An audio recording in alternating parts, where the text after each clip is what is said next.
Well, good morning. How are you all today? Welcome to Integrative Preparedness. If you're new to us, welcome. But a warning that we're not a channel that just comes on here and tries to scare you with all the horrible things that are coming your way.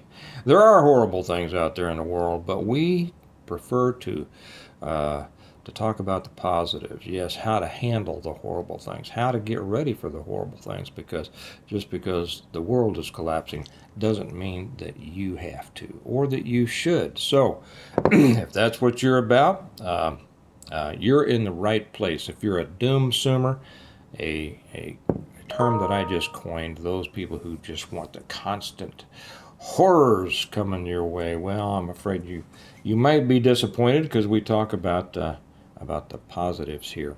I was uh, I was going through, I was perusing the three aggregators, the three news aggregators that I first check in the morning. Drudge, which isn't what it used to be, it's just pretty much an anti-Trump site now. Breitbart, which also isn't what it used to be when Andrew Breitbart was running it. It's still pretty good, but it's not what it used to be. And then Liberty Daily, which is kind of interesting. It's got good stuff and it's got weird stuff. So I always check those. Well, I was going through Drudge, and something popped out of me. A headline popped out of me. It was about preppers, of course. So that it says, and the headline was, "Could the 2024 election cause society to collapse? Some preppers think so, and they're ready." Well, they go into the story then, and it's a pretty good article. I thought you could find it. It originally appeared on Drudge, like I say. It's a USA Today article, so you can find it through them, I'm sure. But when I went back to check Drudge, then I couldn't find it again. However, I did. When I put this up on the Patreon side, I will put the link to the story so you can read it. It's a good story. You should read it. I think you'd find it interesting. Anything that addresses kind of what's going on in the prepping world and how people are feeling, how they're thinking, what they're doing about it. It's important to keep up on that stuff. And so I will put it up over there. If you're not with us on Patreon, why the heck not? It's only $1 a month, and there is so much more over there. If you're really serious about preparedness, I hope that you'll join us. You'll get a lot more. I put a lot more over there, and not just me, but we have such a great group of people over on Patreon with a wide uh, array of skills and knowledge bases and things. You'll get a lot out of them. And make sure that you check the member posts page every day, because our folks put some great stuff up over there.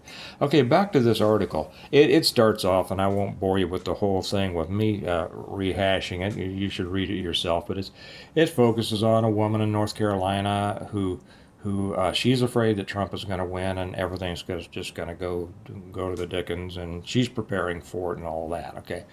Um, well, the thing that I found interesting as we get farther down into the article was some statistics, and they kind of reflect what I have said many times before.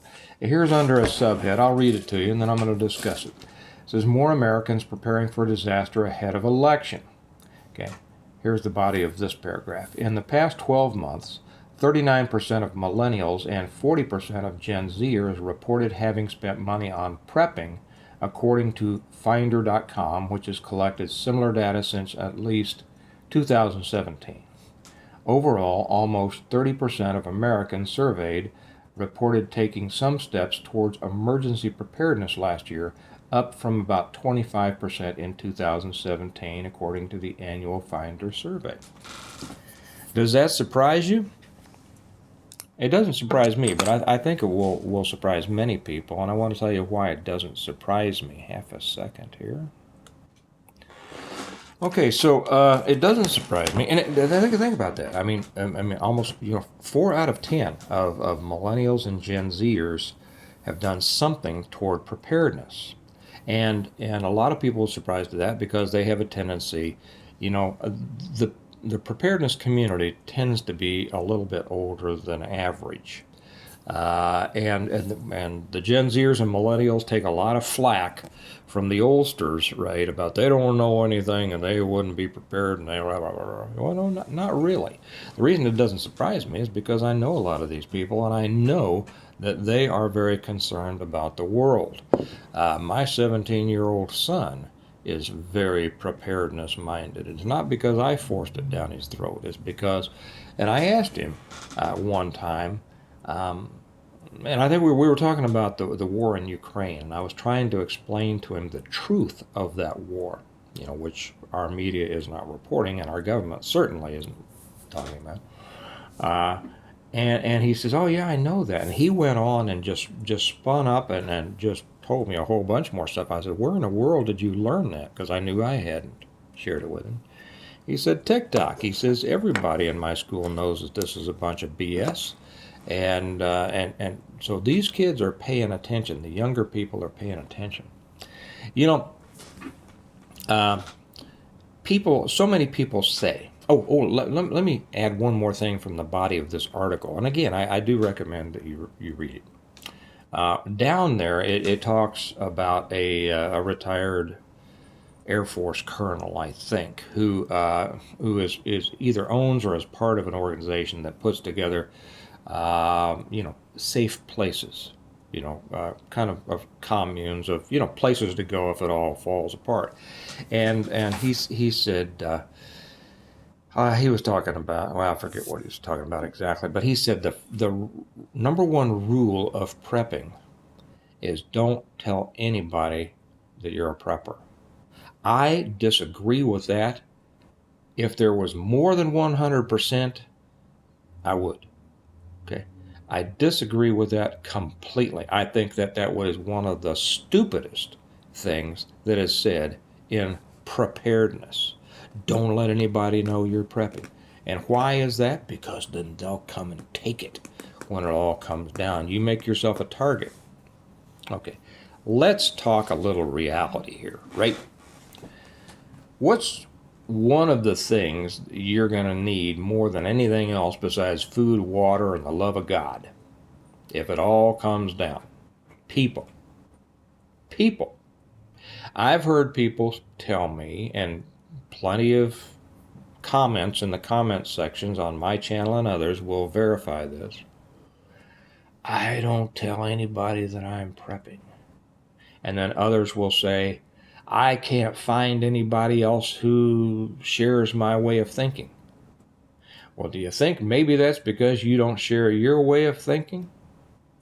I made one long time ago, a video quite some time ago, about where are the preppers? They are all around you. This world is full of people who are either actively thinking about it or are receptive to it if they just have somebody bring it up. And I used the example, when my first book came out, I should have had my books up here, but I don't.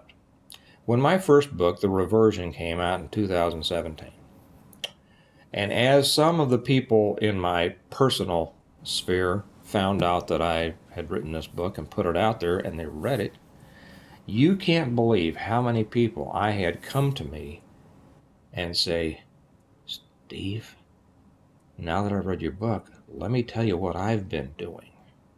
And some of these people in the suburbs and the cities, in inner cities, you can't believe how prepared they are.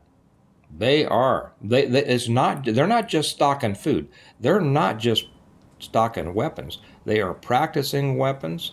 They are practicing skills that you would associate only with people who live in a more rural environment. I said, if you want to find out how many preppers there are in the world, write a book, because they're going to come tell you about what they're doing, and you wouldn't believe, the average person wouldn't believe how many people are out there doing it. The reason that this is kind of a secret is because they won't share it. They don't talk about it. They have fallen prey to this idea, well, I don't want anybody to think that I'm crazy, right? I don't want anybody to think, I've heard people say, if I mention that I'm a prepper, people are going to come and steal my stuff and then eat me. You know, it's one of those truisms that there's so the prepper world is so full of these totally wrong ideas, in my opinion. Okay, totally wrong ideas that somebody came up with, and then it gets repeated and repeated and repeated and repeated and repeated. And as you've heard me say many times before, it becomes a truism simply because it has been repeated so much. It's not the truth,